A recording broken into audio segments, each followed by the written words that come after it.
अस्सलामुअलैकुम। कैसे हैं आप तमाम लोग। उम्मीद करता हूं कि सब लोग खैर वाफियत से होंगे। आज से हम लोग बिल्कुल न्यू अंदाज में न्यू बेंच का आगाज़ करने जा रहे हैं। आज की इस वीडियो में class 12th Urdu 100 marks chapter number 1 को कवर करने वाले हैं। इसी तरह जितना भी चैप्टर है आपकी सिलेबस में सारा चैप्टर्स को इसी टाइप से पढ़ाया जाएगा। डिपेंड आपके ऊपर करता है। अगर आप लोग डेली क्लास करना चाहते हैं तो उसके लिए आपको जितना भी आपका फ्रेंड रिलेशनशिप में है, रिश्तेदार में है, भाई बहन जो भी हो, आप उसको जोड़ सकते हैं। और बाकी वीडियो को जितना शेयर करते हैं, लाइक करते हैं, उतना जल्द जो है आपको अगली वीडियो मिल जाएगी। अगर आप लोग सारे चैप्टर्स का पीडीएफ हासिल करना चाहते हैं, पीडीएफ प्रोवाइड करना चाहते हैं, तो एक नंबर आपको स्क्रीन पर मिलेगा। उस नंबर पर आप लोग रब्ता करना है। उसके लिए आपको कुछ फ़ी लगेंगे। अगर आप लोग लेना चाहते हैं तो उस नंबर पे आप लोग रब्ता ज़रूर करना है। और बाकी अगर लाइव क्लासेस करना चाहते हैं तो लाइव क्लास का लिंक मैं आपको डिस्क्रिप्शन बॉक्स में डाल दूंगा। अगर आप लोग लाइव क्लास करना चाहते हैं तो उस लिंक से अवश्य जुड़ जाएं। चलिए बढ़ते हैं। हम लोग देख पा रहे होंगे सब लोग क्या है कि 12th उर्दू 100 मार्क्स, और इस चैप्टर का नाम है नज़ीर अहमद की कहानी। ठीक है। और सारे हम लोग वीवीआई ऑब्जेक्टिव को कवर करेंगे और सब लोगों से मैं मशवरा लूँगा आज की इस वीडियो में। सबसे पहले आप लोग इस नंबर को नोट कर लीजिए। अगर आप लोग पीडीएफ लेना चाहेंगे तब मैं पहले ही बता दे रहा हूँ कुछ फ़ी लगेंगे आपको। इस नंबर पे आप लोग रब्ता ज़रूर करें।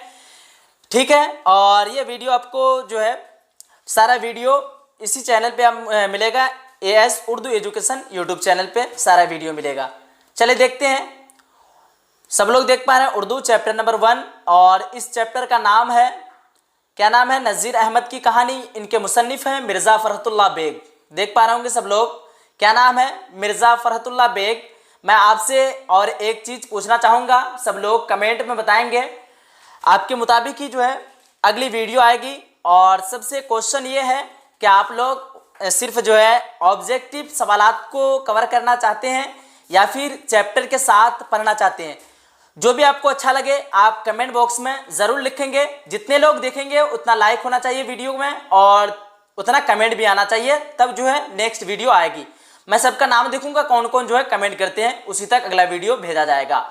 वीडियो शुरू करने से पहले मैं आप तमाम लोगों को बता दूं जिनका भी उर्दू कमज़ोर है, अगर आप लोग लाइव क्लासेस करना चाहते हैं तो क्लासरूम आईडी मैं डिस्क्रिप्शन बॉक्स में डाल दिया हूं। जो भी ज्वाइन होना चाहते हैं डायरेक्टली आप डिस्क्रिप्शन बॉक्स से ज्वाइन हो सकते हैं। लिंक आपको मिल जाएगा डिस्क्रिप्शन बॉक्स में। अगर आप लोग पीडीएफ लेना चाहते हैं तो मैं स्क्रीन पे नंबर दे रहा हूँ, उस नंबर पे आप लोग रब्ता ज़रूर करें। तो चलिए फाइनली हम लोग स्टार्ट करते हैं। सब लोग ध्यान से देखेंगे। मिर्ज़ा फ़रहतुल्लाह बेग के जिद्दो अमजद मिर्ज़ा अफजल बेग बदखुशां से तर्क वतन करके शाह आलम सानी के ज़माने में हिंदुस्तान आए और फ़ौज में मुलाजिम हुए। फ़रहत के दादा मिर्ज़ा अब्दुल्ला बेग की माली हालात अच्छी नहीं थी। 1857 के इनकलाब से ये ख़ानदान भी मुतासिर हुआ और दिल्ली से हिजरत करके हैदराबाद दिक्न चला गया। तज़किरा नवेसी के मुताबिक मिर्ज़ा फ़रहतुल्लाह बेग सितंबर 1883 में पैदा हुए, लेकिन ख़ानदान के बयान के मुताबिक वह अगस्त 1885 में तौलिद हुए थे और यही दुरुस्त है। जाए पैदाइश मोहल्ला चौड़ी वलान दिल्ली। उनके वालिद का नाम मिर्ज़ा हशमतुल्लाह बेग था। फ़रहत सिर्फ 10 रोज़ के थे तो उनके वालिदा मुशर्रफ जहाँ बेगम का इंतकाल हो गया। उनके लावलद और बेवा फूफी हुस्न जहाँ बेगम ने उन्हें अपनी औलाद की तरह पाला। कहने का मतलब ये है कि उनके लावलद औलाद की जमा होती वलद की जमा होती है औलाद। उनकी फूफी की कोई भी औलाद नहीं थी और उनके फूफू ने उन्हें अपने औलाद की तरह पाला।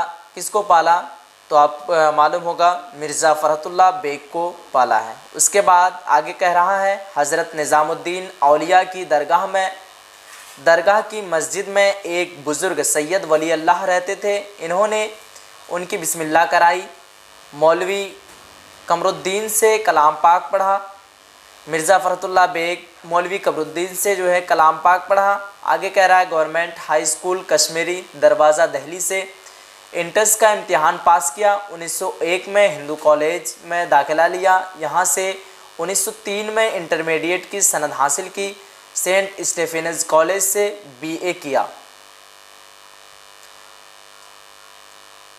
इन्होंने इस कॉलेज में एमए में भी दाखिला लिया, लेकिन मुआशी हालात कमज़ोर होने के सबब तालीम मुकम्मल नहीं कर सके। अपने तालीमी ज़िंदगी के दौरान मुआशी हालात यानी उनके हालात जो है अच्छी नहीं थी, रुपए पैसे की कमी थी। वही हालात कमज़ोर होने के कारण अपनी तालीमी ज़िंदगी के दौरान ही इन्होंने खेलों से बहुत दिलचस्पी रही। और आगे कह रहा है क्रिकेट, टेनिस, बिलियर्ड, चौसर और शतरंज वगैरह भी कुछ खेलते थे। आगे कह रहा है फ़रहतुल्लाह बेग तलाश मुआश के सिलसिले में यानी रुपए पैसे के सिलसिले में हैदराबाद आए और वहाँ के एक स्कूल में अंग्रेज़ी के मुअल्लिम बनाए गए। 1908 में हाई कोर्ट में मुतरजिम मुकर्रर हुए। 1910 में जुडिशल इम्तिहान पास किया और इस मैदान में मुख्तलिफ ओहदों पर तरक्की करते हुए 1939 में हाई कोर्ट के इंस्पेक्ट, हिंदी में बोलेंगे निरीक्षण अधिकारी और इंग्लिश में ही बोलेंगे इंस्पेक्शन ऑफिसर, उर्दू में भी लिखा हुआ है इंस्पेक्टिंग, ठीक है। और यहाँ क्या बोलेंगे इंस्पेक्शन ऑफिसर। आगे है अफसर बने और 1942 में इस ओहदे से सुबकदोश हुए यानी रिटायर हुए। मिर्ज़ा फ़रहतुल्लाह बेग की शादी अगस्त 1908 में उनके चचा साजिद बेग की लड़की की नसीमा सुल्ताना से हुई। उनके चचा की लड़की का नाम क्या है? नसीमा सुल्ताना, और नसीमा सुल्ताना से उनकी शादी हुई। उनके इंतकाल के बाद दूसरा निकाह पहली बीवी यानी नसीमा सुल्ताना की बहन से हुई। उन्होंने 2 शादी किया और दूसरा निकाह नसीमा सुल्ताना की जो है बहन से हुई जब नसीमा सुल्ताना इंतकाल हो गए। बीवी की बहन हमीदा सुल्ताना से हुआ। दूसरा निकाह किससे हुआ? हमीदा सुल्ताना से हुआ। उसके बाद आगे कह रहा है फ़रहतुल्लाह बेग का इंतकाल 27 अप्रैल 1947 को बेआर्ज़े क्लब हवा और ठकी जेल के करीबी कब्रिस्तान सराय अल ही चमन में सुपुर्दे खाक हुए। आगे कह रहा है मिर्ज़ा साहब ने मज़ामीन लिखे, अदीबों के हालात कलमबंद किए, शायरी भी की, लेकिन उनकी शोहरत का असल दारोमदार उनके बेमिसाल खाके डॉक्टर नज़ीर अहमद की कहानी कुछ मेरी और कुछ उनकी ज़ुबानी पर मुनहसर है। आज हम लोग मिर्ज़ा फ़रहतुल्लाह बेग को जानते हैं इसी के कारण, यानी नज़ीर अहमद की कहानी जो लिखा है इसी के वजह से हम लोग मिर्ज़ा फ़रहतुल्लाह बेग को जानते हैं। यहाँ बता रहा है कि उनका असल दारोमदार जो है नज़ीर अहमद की कहानी कुछ मेरी और कुछ उनकी ज़ुबानी, इन्हीं से इनको जो है पहचाना जाता है। आगे कह रहा है खाका पहली मुरत्तिब अंजुमन तरक्की उर्दू हिंद के रिसाले उर्दू के शुमारा जुलाई 1927 में तबाह हुआ था। यह खाका न सिर्फ उनका बल्कि उर्दू के बेहतरीन खाकों में एक है। कहने का मकसद ये है कि नज़ीर अहमद का खाका ये सिर्फ नहीं है बल्कि उर्दू के तमाम खाकों में से जो है बेहतरीन खाका नज़ीर अहमद की कहानी है। आगे कह रहा है दहली का एक यादगार मुशायरा और फूल वालों की शेर भी उनके यादगार तहरीर हैं। उनके मज़ामीन फ़रहत के नाम से 7 जिल्दों में तबाह हुए। उनके दीगर किताबों में इंशा, दीवान यकीन, दीवान नज़ीर, वो किताबों में इंशा, दीवान यकीन और आगे कह रहा है मेरी दास्तां और मेरी शायरी अहम है। तो ये था आपका चैप्टर मिर्ज़ा फ़रहतुल्लाह बेग के बारे में बताया गया है और मिर्ज़ा फ़रहतुल्लाह बेग ने नज़ीर अहमद की कहानी लिखी है। तो अगर हम लोग उनकी कहानी भी पढ़ेंगे तो लगभग 15 से 20 मिनट हो जाएगा। और मैं आपको बता दूं कि जितना भी क्वेश्चन आता है अभी हम लोगों ने जो चैप्टर पढ़ा है उसी चैप्टर से आता है, यानी कहने का मतलब ये है कि जितना भी क्वेश्चंस पूछा जाता है सिर्फ मुसन्निफ़ से पूछा जाता है, उनके कहानी से जो है ना के बराबर पूछा जाता है। इसलिए हम लोग ऑब्जेक्टिव में जो भी अगर पूछा जाए तो हम लोग गैस करके लेके आया हूँ मैं। और सारा जो है ऑब्जेक्टिव में अगर कहानी से कुछ क्वेश्चन रहता है तो ऑब्जेक्टिव में हम लोग कवर कर लेंगे। अगर आप लोग कहानी पढ़ते हैं तो फालतू का 15 से 20 मिनट ज़ाया हो जाएगा, तो हम लोग इतना में जो है अगला चैप्टर भी कवर कर सकते हैं। इसलिए हम लोग कहानी नहीं पढ़ेंगे, सिर्फ मुसन्निफ़ के बारे में पढ़ेंगे। अगर आपको मुसन्निफ़ पढ़ने में भी ज़्यादा टाइम लगता है तो आप कमेंट बॉक्स में ज़रूर बताएंगे। चलिए बढ़ते हैं हम लोग ऑब्जेक्टिव की तरफ। देख पा रहे हैं सब लोग क्या है, 12th class Urdu 100 marks VVI objective question, और ये सारा क्वेश्चन आपको नज़ीर अहमद की कहानी से मिलेगा। सबसे पहले आपको बता दूं नज़ीर अहमद की कहानी क्या है। खाका है, इनके मुसन्निफ़ हैं मिर्ज़ा फ़रहतुल्लाह बेग। मुसन्निफ़ का मतलब होता है राइटर यानी लिखने वाला, यानी नज़ीर अहमद की कहानी को लिखने वाले का नाम है मिर्ज़ा फ़रहतुल्लाह बेग। और हम लोगों ने चैप्टर में मिर्ज़ा फ़रहतुल्लाह बेग के बारे में डिटेल से जो भी लिखा है हम लोगों ने पढ़ लिया है। अब आइए क्वेश्चन नंबर 1 को सॉल्व करेंगे। देख पा रहे होंगे सब लोग, क्वेश्चन नंबर 1 में है फ़रहतुल्लाह बेग के साथ मदरसे में कौन थे। तो कहानी में बताया गया है फ़रहतुल्लाह बेग के साथ मदरसे में मियाँ दानी पढ़ने के लिए जा रहे थे, तो इसका right answer option number B. उसके बाद क्वेश्चन नंबर 2 में है उर्दू का पहला खाका निगार कौन है। फ़रहतुल्लाह बेग, मौलवी Abdul Haq, Maulvi Zakaullah, Maulvi Abdul Samad. Right answer option number A Farhatullah Baig. उसके बाद क्वेश्चन नंबर 3 में नज़ीर अहमद फ़रहतुल्लाह बेग के कौन थे, शागिर्द, वालिद, उस्ताद, चचा। तो बता दूं नज़ीर अहमद फ़रहतुल्लाह बेग के कौन थे, तो उस्ताद थे। जैसे कि आपने किताब में पढ़ा है फ़रहतुल्लाह बेग नज़ीर अहमद की कहानी लिखे, यानी अपनी उस्ताद की ही कहानी लिखा है। तो आपको बता देना है सही आंसर ऑप्शन नंबर सी, यानी नज़ीर अहमद फ़रहतुल्लाह बेग के कौन थे, तो उस्ताद थे। अगला क्वेश्चन नंबर 4 में मदरसा में फ़रहतुल्लाह बेग के साथ कौन पढ़ते थे।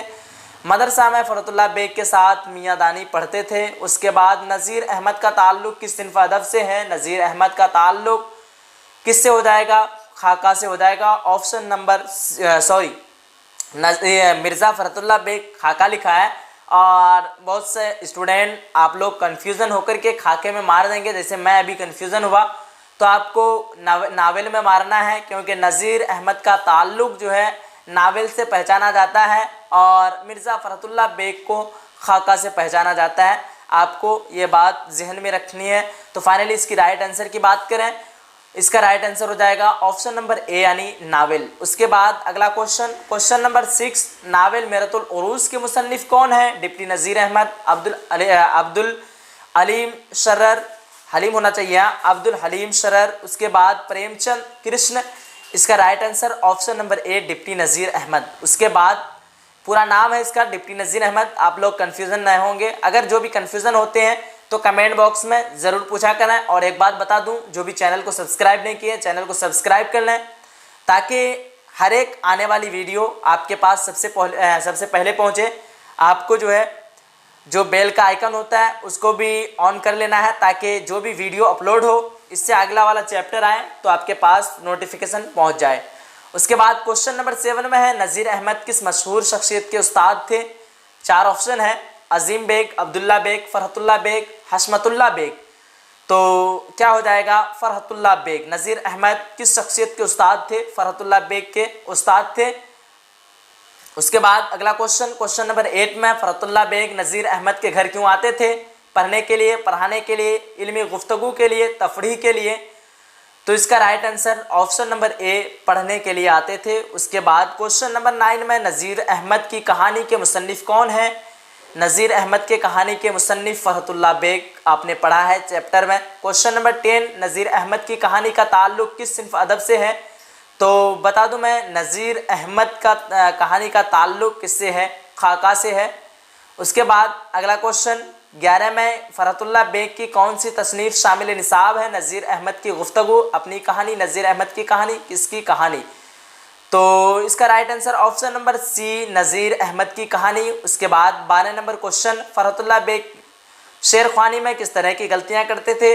तो फ़रहतुल्लाह बेग एराब की गलतियां करते थे। उसके बाद 13 क्वेश्चन, किसी शख्स की तहरीरी तस्वीर कशी को क्या कहते हैं। तो किसी शख्स की तहरीरी तस्वीर कशी को खाका निगारी कहते हैं। उसके बाद आपका 2 नंबर में क्वेश्चन अगर आ जाए तो आप इसको लिख सकते हैं, खाका निगारी किसे कहते हैं? तो आप बता सकते हैं किसी शख्स की तहरीरी तस्वीर कशी को ही खाका निगारी कहते हैं।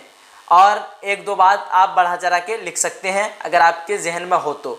उसके बाद अगला क्वेश्चन 14 में मिर्ज़ा फ़रहतुल्लाह बेग के जिद्दो-अमजद किस बादशाह के ज़माने में हिंदुस्तान आए? तो मैं बता दूं शाह आलम सानी के ज़माने में हिंदुस्तान आए थे। उसके बाद 15 क्वेश्चन मिर्ज़ा फ़रहतुल्लाह बेग के जिद्दो-अमजद कौन थे? तो मिर्ज़ा फ़रहतुल्लाह बेग के जिद्दो-अमजद की बात करें, क्वेश्चन नंबर 15 का राइट आंसर अगर आप जानते हैं तो कमेंट बॉक्स में ज़रूर बताएं। इसका राइट आंसर फाइनली बात करें ऑप्शन नंबर ए इसका राइट हो जाएगा, मिर्ज़ा अफजल बेग। उसके बाद अगला क्वेश्चन 16 है, फ़रहतुल्लाह बेग के दादा कौन थे? तो फ़रहतुल्लाह बेग के दादा की बात करें Mirza Abdullah Beg, option number C इसका राइट आंसर। उसके बाद क्वेश्चन नंबर 17 में मिर्ज़ा फ़रहतुल्लाह बेग की पैदाइश कब हुई? मिर्ज़ा फ़रहतुल्लाह बेग की पैदाइश किताब में एक जगह दिया है 1883, लेकिन किताब में उसी जगह बताया है कि 1883 यह पैदाइश इसकी सही नहीं है। और सही कौन सा है? सही भी पैदाइश बताया है 1885 ईस्वी। तो इसका right answer option number B यानी 1885 ईस्वी will be the right answer. उसके बाद अगला क्वेश्चन 18 नंबर में मिर्ज़ा फ़रहतुल्लाह बेग के वालिद कौन थे? तो मिर्ज़ा फ़रहतुल्लाह बेग के वालिद की बात करें option number B Mirza Hashmatullah Beg. उसके बाद अगला क्वेश्चन आपको देखने के लिए मिल रहा है 19 नंबर में, मिर्ज़ा फ़रहतुल्लाह बेग की पैदाइश कहाँ हुई? मिर्ज़ा फ़रहतुल्लाह बेग की पैदाइश आपको मालूम होना चाहिए दिल्ली में पैदाइश हुई थी। उसके बाद अगला क्वेश्चन 20 में मिर्ज़ा फ़रहतुल्लाह बेग की वफ़ात कब हुई? 1947 ईस्वी में वफ़ात हुई थी 27 अप्रैल 1947 ईस्वी में। कुछ लोग इसमें पूछते हैं कि देश आज़ाद होने से पहले वफ़ात हुआ था या पहले, तो मैं बता दूं 27 अप्रैल, कब? 27 अप्रैल 1947 को जो है इनकी वफ़ात हुई। उसके बाद अगला क्वेश्चन है 21 नंबर में फ़रहतुल्लाह बेग के मजमुआ मज़ामीन फ़रहत के नाम से कितने जिल्दों में शाये हुए? तो कितने जिल्दों में आप लास्ट में पढ़ा है? 7 जिल्दों में जो है शाये हुए। तो आपने देखा जितना भी हम लोगों ने क्वेश्चन इससे उठाया है, जितना भी क्वेश्चन हम लोगों ने पढ़ा, सारा के सारा क्वेश्चन किससे आया हुआ है? तो सारा क्वेश्चन मुसन्निफ़ से आया हुआ है। इसलिए हम लोगों ने मुसन्निफ़ के बारे में पहले पढ़ चुका है और कहानी से एक क्वेश्चन आपको देखने के लिए मिला है सिर्फ। उसके बाद अगला क्वेश्चन 22 नंबर में दर्ज झैल में से नावल कौन है? तो दर्ज झैल में नावल कौन हो जाएगा? तौबतुन नसूह। और तौबतुन नसूह जो है नावल किनका है? नज़ीर अहमद का है। उसके बाद अगला क्वेश्चन है मिर्ज़ा फ़रहतुल्लाह बेग के उस्ताद कौन थे? मौलाना हाली, नज़ीर अहमद, शिबली नुमानी, सर सैयद अहमद खां। तो मिर्ज़ा फ़रहतुल्लाह बेग के उस्ताद की बात करें कौन थे? नज़ीर अहमद। आपने पढ़ा है अभी अभी। अब हम लोगों ने टोटल क्वेश्चन जो भी किताब से आया है, टोटल क्वेश्चन हम लोगों ने पढ़ लिया है। बाकी जितना भी क्वेश्चन आता है सारा क्वेश्चन आपको इसी से देखने के लिए मिलेगा एग्ज़ाम में। इससे बाहर एक भी क्वेश्चन आपको देखने के लिए नहीं मिलेगा। तो आप लोग टेंशन न लें, किताब अगर नहीं भी पढ़ेंगे तो आप, मैं गारंटी देता हूँ, सारे लोग इस बार अगर मेरे चैनल से पढ़ते हैं शुरू से अंत तक, जितना पढ़ाया जाता है मेरे द्वारा सारा अगर आप लोग पढ़ लेते हैं अच्छी तरीके से, तो आप 90+ मार्क्स, मैं गारंटी देता हूँ आप 90+ सब लोग मार्क्स लेके आएंगे। आइए देखते हैं हम लोग कवायद से भी, जैसे कि आपको मालूम होगा कवायद से भी क्वेश्चन आता है लगभग 35 से 40 क्वेश्चन। तो हम लोगों को साथ साथ में कवायद भी पढ़ना है, हर चैप्टर के साथ हम लोग कवायद भी कवर करेंगे। देखते हैं, देख पा रहे होंगे हेडलाइन में ग्रामर पर्सन कवायद। आइए देखते हैं क्वेश्चन नंबर 24 में है इल्म की जमा क्या होगी? तो इल्म की जमा आप लोग जानते हैं काफ़ी इजी है, इल्म की जमा उलूम। उसके बाद क्वेश्चन नंबर 25 में है जिल्लत की ज़िद क्या होगी? इज़्ज़त, शफ़क़त, मोहब्बत, रहमत। तो जिल्लत की ज़िद होती है इज़्ज़त, ऑप्शन नंबर ए राइट आंसर। उसके बाद 26 में है तकलीफ़ की जमा क्या होगी, क्या होती है? तो तकलीफ़ की जमा होती है तकलीफ़ की जमा होती है, क्वेश्चन नंबर 26 का right answer option number B तकालीफ़। उसके बाद अगला क्वेश्चन 27 में है दर्ज झैल में मुअन्नस कौन है? मुअन्नस होता है खुशबू।